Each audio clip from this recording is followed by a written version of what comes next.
Vamos a continuar con la segunda parte del tema 2. Ya hemos visto el famoso experimento de Pavlov. No obstante, actualmente se utilizan otros experimentos para estudiar el condicionamiento clásico. Aquí podéis ver los 4 experimentos de los que vamos a hablar y sus características principales. Tenemos el condicionamiento de miedo, condicionamiento de parpadeo, seguimiento del signo y aversión al sabor. Bien, vamos a empezar con el condicionamiento de miedo. Watson y Reiner afirmaron que los patrones originales de reacción emocional en la infancia consistían tan solo en miedo, ira y amor. Es decir, que los bebés solamente sienten miedo, ira y amor.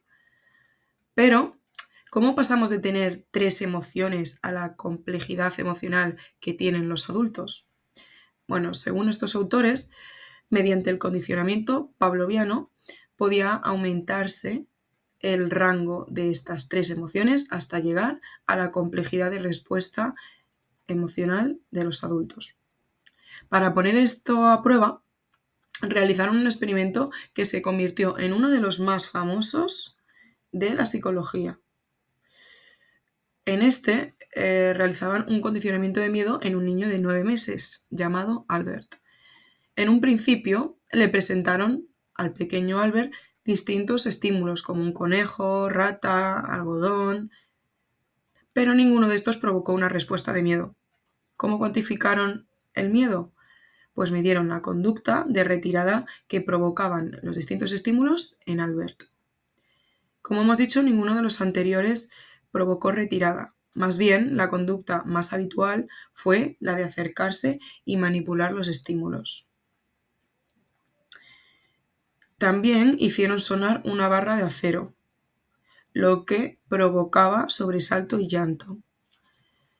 Una vez vistas las reacciones del niño ante los estímulos, comenzaremos con la fase de condicionamiento, o sea, comenzaremos con el experimento en sí, en la que presentaremos una rata blanca seguida de un ruido, el ruido de la barra de acero, lo que hizo que el niño se alejara de la rata.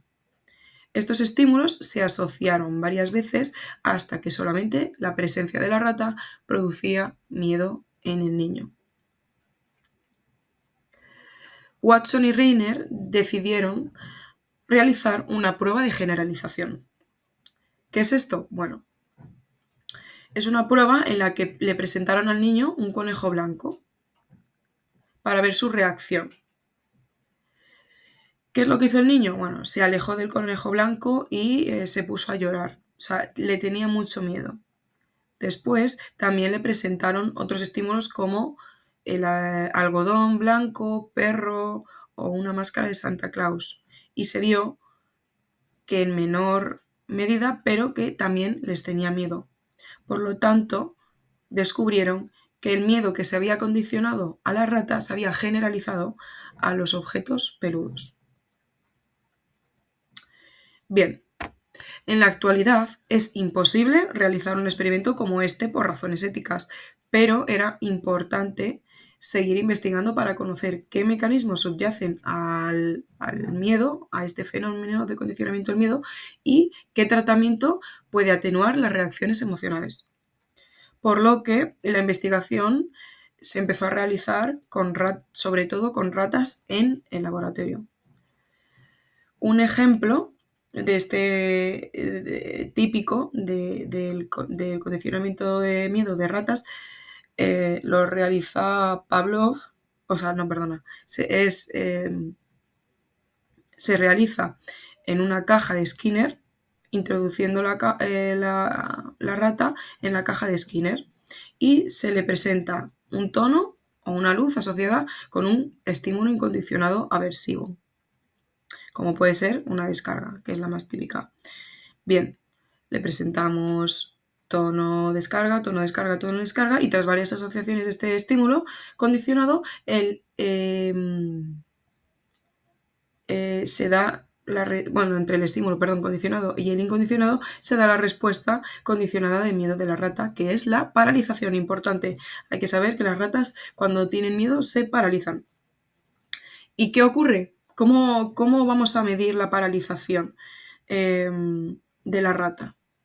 Bueno, Skinner lo que hizo fue proponer la respuesta emocional condicionada o supresión condicionada, que es una medida indirecta de la paralización. Bien, la REC consiste en entrenar a la rata para que aprenda a asociar la presión de la palanca con la obtención de comida. Una vez está hecha esta asociación, empezará la fase de condicionamiento de miedo en la que haremos varios ensayos asociando una luz presente durante 1 o 2 minutos seguida de una descarga. El intervalo entre ensayos será de unos 20 minutos aproximadamente. Tras varios ensayos, la rata habrá aprendido a anticipar la descarga y por lo tanto se quedará paralizada, dejando de presionar la palanca.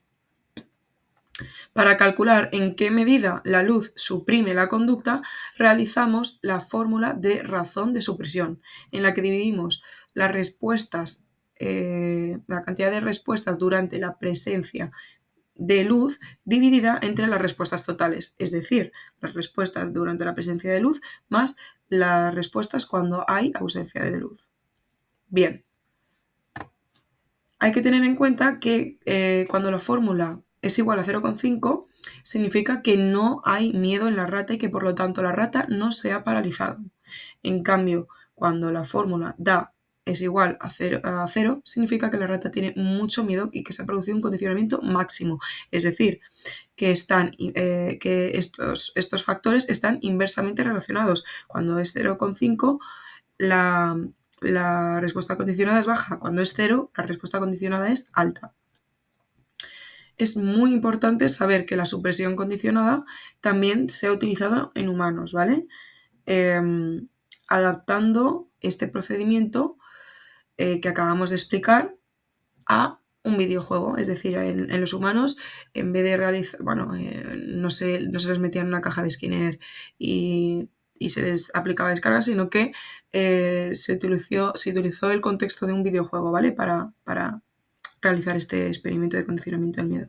Bueno, vamos a continuar con otro de los condicionamientos, que es el condicionamiento de parpadeo.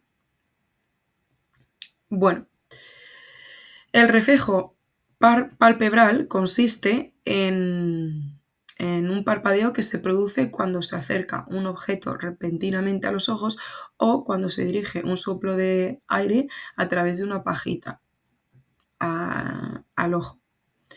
Un ejemplo de condicionamiento de parpadeo es presentar un tono seguido de soplo de aire en los ojos.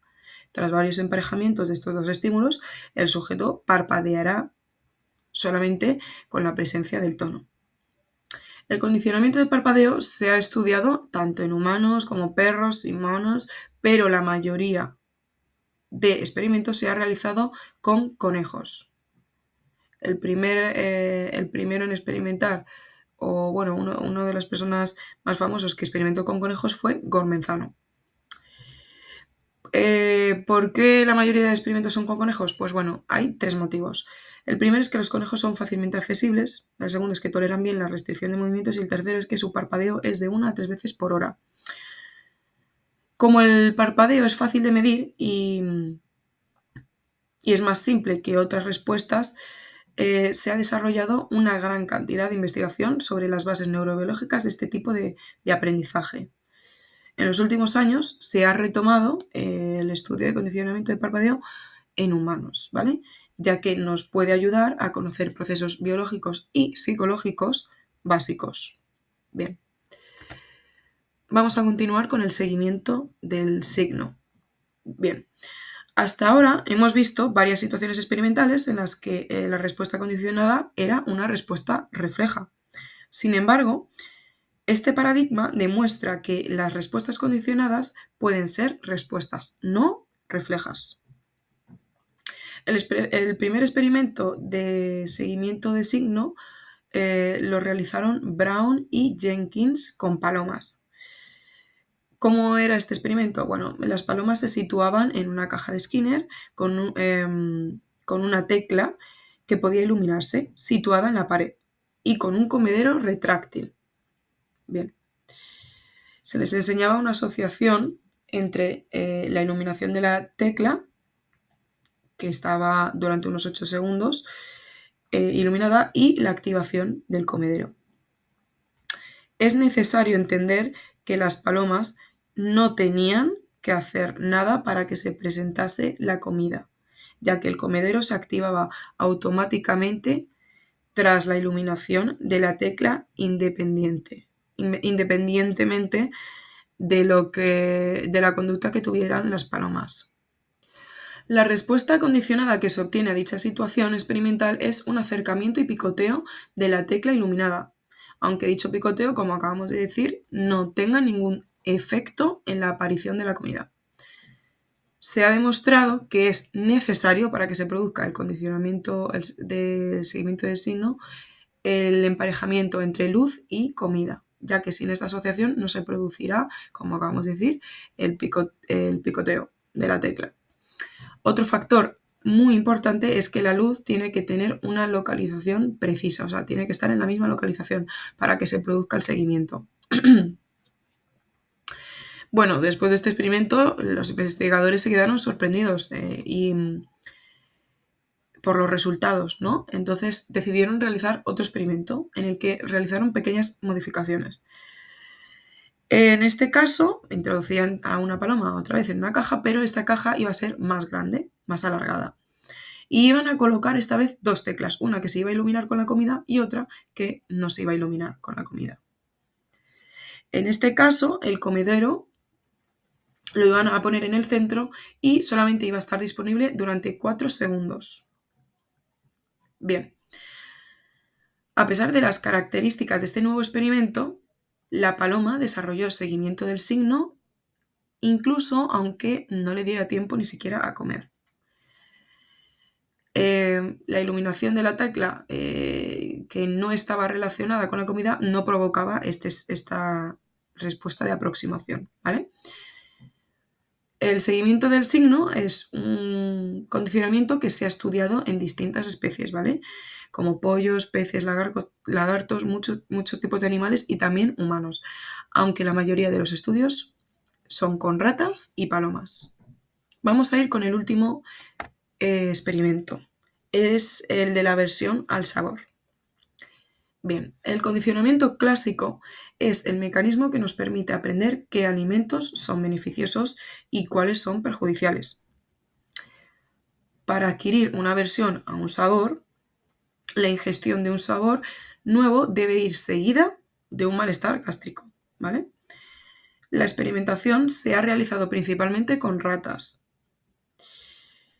El procedimiento típico de este tipo de condicionamiento clásico consiste en que el animal ingiera una comida con un sabor novedoso, ¿vale? Imagínate darle a la rata una fresa y después inyectarle una droga o radiación que le genere malestar.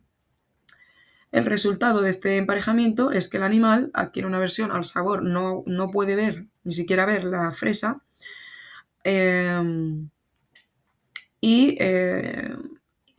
nada, este condicionamiento, por razones obvias, tiene un gran valor adaptativo. Si no realizásemos este condicionamiento, pues podríamos comer comida en mal estado o, bueno, nos evita que por ejemplo, que nos envenenemos con, bueno, yo qué sé, con a lo mejor frutas de estas que son venenosas, no sé. Es un condicionamiento que es muy relevante a nivel evolutivo, a nivel de adaptativo, perdón. Bien. Las características especiales de este tipo de condicionamiento son que se puede adquirir una fuerte aversión con un solo ensayo, ¿vale? O sea, solamente comprobar una vez la fresa y que te sientes y sentir el malestar, no vas a querer volver a probarla en la vida. Y otra de las características especiales de este condicionamiento es que el aprendizaje tiene lugar incluso aunque transcurran horas desde que se ha presentado la fresa y que el animal ha tenido el malestar. Si te das cuenta, ambas características son adaptativas desde el punto de vista evolutivo. Hasta aquí la parte 2 del tema 2.